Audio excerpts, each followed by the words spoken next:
All right, now I'm going to show you guys how to make these little paper rolls.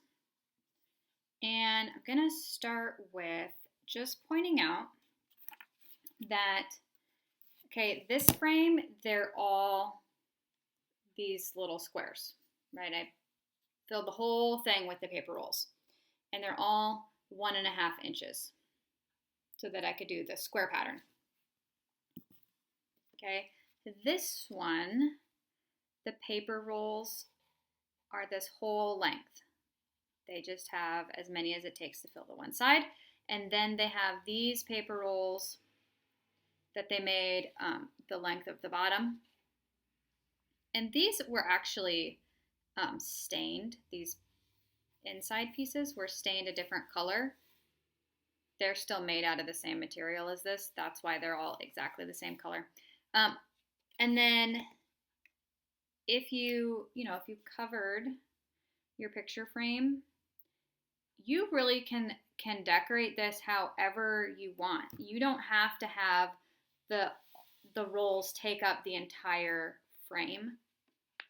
You could make some rolls and make, maybe you just want to have some rolls go across it. Or space them out into little stripes. Totally up to you. It doesn't have to look just like mine, right? That's why we love art so much, is that we all have our own interpretations, and it's more exciting when they're not all the same. But even if you do want to make it like this one, where it's all the different squares, you're going to have different colors than I am. So it's still going to be your own. It's still going to be different. But so let me show you how I did that. So the first thing you're going to need to do is get some magazine pages. You're going to want a lot of them. And when you're looking for pages to pull out, keep in mind you're only going to see like this length of color, right? Just the color that's on the last bit of the roll. So I do have 2 pages that are like solid turquoise, which is fantastic. But it doesn't have to be that way. Like, there's words down here. Those are going to be completely covered up. Not going to see those. So just keep that in mind. If you have, a little bit of fun color and then stuff you don't want to see, that's still going to work. You just need probably about the width of your pinky worth of the color that you want to show on the outside. The other side of that too is if I had like a sunset picture, right, where it slowly changes, I'm not going to have all those colors. I'll have some of them, right, for each of the different pieces that I cut out, but I'm not going to see the whole thing. I'm just going to see this little bit, and then this little bit of color, and then this little bit of color, and then this little bit of color. So think that through. If you like the colors that change this way, then maybe you're going to measure your pieces this way so that you see all this color, because you'd be rolling the paper this way. Okay? If you want to see this bit of color, you're going to roll the paper this way. So there is a little bit of planning that goes into it. And if you're kind of, I don't know about that, just pull out a page that you don't care about and try a few of them, and then you'll see what I mean, and then it'll make sense. But for today and for now, I'm just going to use this. I'm going to flip it over to the back side because this is the side I'm going to draw on. And for this frame that we measured out, right, it's 7.5 inches wide, which means if we divide it by 1.5 inches, it equally fits 5 pieces. So 1 inch by 1 inch would be easier to work with because they'd be square and you could turn it whatever direction that you want to, and you don't have to make sure you're rolling it in the right direction. But because of the dimension of this picture frame, we're going to be using 1.5 inches. And we can still make that a square, actually, but it saves us a little bit of paper not to. Okay, so I'm going to measure these out. If you don't have a ruler, just get something that you can measure so that all the pieces are equal. If they don't end up being exactly 1.5 inches, it's not a big deal. You know, we can work around that. You can work around that. But you do want them to be the same size. So I'm going to mark every 1.5 inches and get as many pieces out of this as I can. And I am going to draw just a line down, but I want to go down and measure it a few times. I'm always starting at the same edge. The same edge is always 0. 0 is always over here. I'm not going to flip this way and measure from this side. And I just want to get a few points so that I can line up my straight line.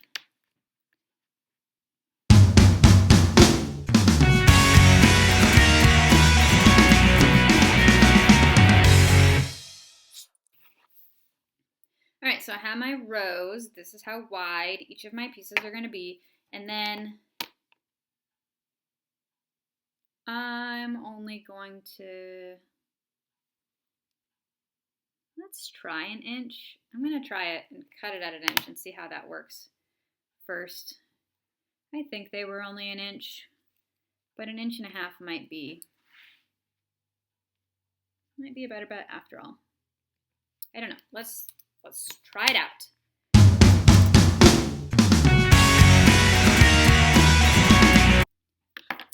Okay, so when I flip it over, there you go. There's my colors. I could continue to cut this whole thing, but like I said, I'm just going to test this out. For the length they are now, I feel like they're a little short, so we'll see. And then I might just erase this whole little bit and start over again. All right, so when I roll these up, you're going to want some kind of tool to help you, okay? I found that like a coffee stir stick, the coffee straws work fantastic, but clearly I was able to go and get some of these. You might not just happen to have this at home. A regular drinking straw is probably going to be too big. Okay, you want it to be smaller than that. I have used skewers. Okay, like if you were gonna grill like shish kebabs, those little wooden skewers, you could try toothpicks. Toothpicks might be a little on the skinny side, but it would be, the round toothpicks would be a good choice if you have nothing else. You're gonna want something small and round that you can kind of wrap your paper around here. Okay, so if you do have a straw, what I found works really awesome is to cut the edge. Please don't cut yourself. Please, like, get an adult to help you. Don't just go at something. I don't want you to get injured for sure over this. But I'm going to slit the straw.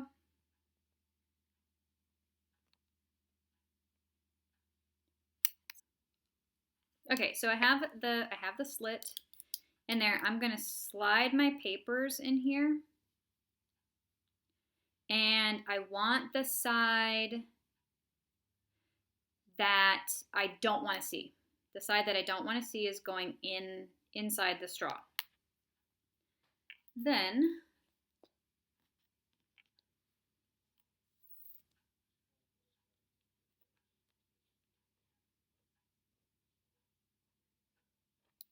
you're just putting a little bit of glue on that. Let's see if I can get a little bit closer. You want there to be a lot of glue on the end, not like a ton. Don't put a ton of glue. See, you can see I don't have a ton of glue on here. Leave a little space here because you don't want it to stick to the straw.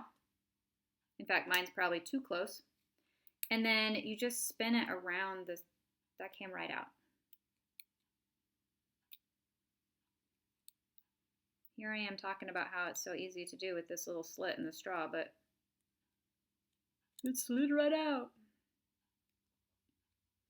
It's not a perfect system, guys. This is a labor of love, all right? You gotta be excited about this to make it work out. Okay, so then I roll it up. And there we go. That was it. So 1 inch did work. It doesn't roll very far. So if you wanted to cut them 1.5 inch squares, I think that would be fine. But just the biggest thing, as you're rolling it, you really want to keep your edges the same. You want it lined up so that it doesn't end up spiraling, right? And like sliding across, you end up with a little spiral on one side. In fact, even I have a little edge here. That's not in focus. You can't see that. Okay, I have a little piece here, which probably isn't terrible, but you want to keep them as straight as possible. And then I will continue to do the same thing. The side that you don't want on the outside is going to go into this slit. Again, if you're not using the straw, just set it on it and try and curl your paper around whatever it is that you're using. You could even roll it once before putting the glue on. The glue really just needs to be on the outer edge more than anything else.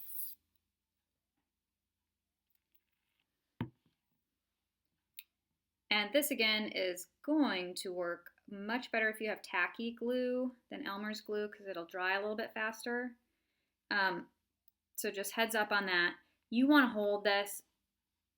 I mean, I'm going to slide the straw out, but you want to hold this down until it's dry.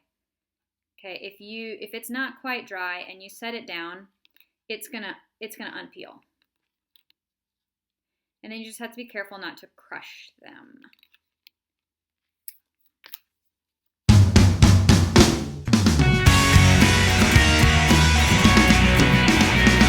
You're going to continue until you have all the pieces you need.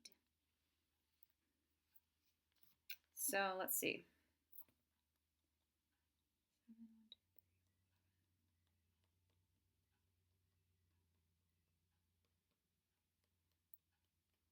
So depending on how tight you get them wound, right, you can kind of see some of these are a little skinnier in the middle than others.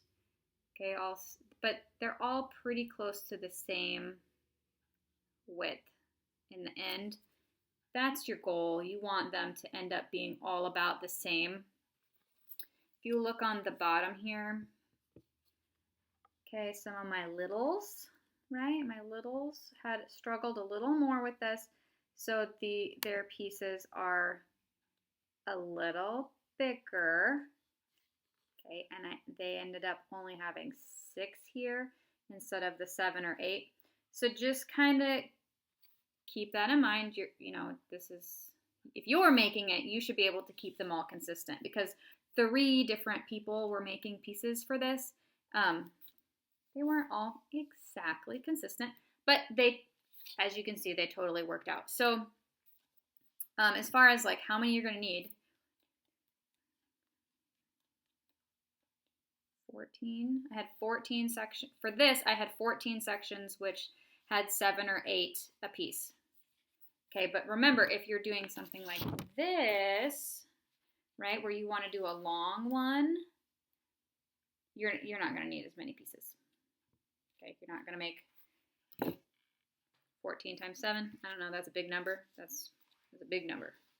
Okay, so continue that. Finish cutting out your pieces, roll them up. I'm not going to make you watch me do the whole thing, but I will roll some more, and then I'll be back. Voila! Okay, so I don't have all of them done, but I have enough that I can show you what to do. So You are going to want to make sure that you finish all the ones that you need before you start gluing things down, because you're going to want to lay them out first. So you could do, like I had different colors, so we just changed the directions that they went. But you certainly you don't have to do that. And you're just gonna line them up however you want them on your frame. I would make sure that the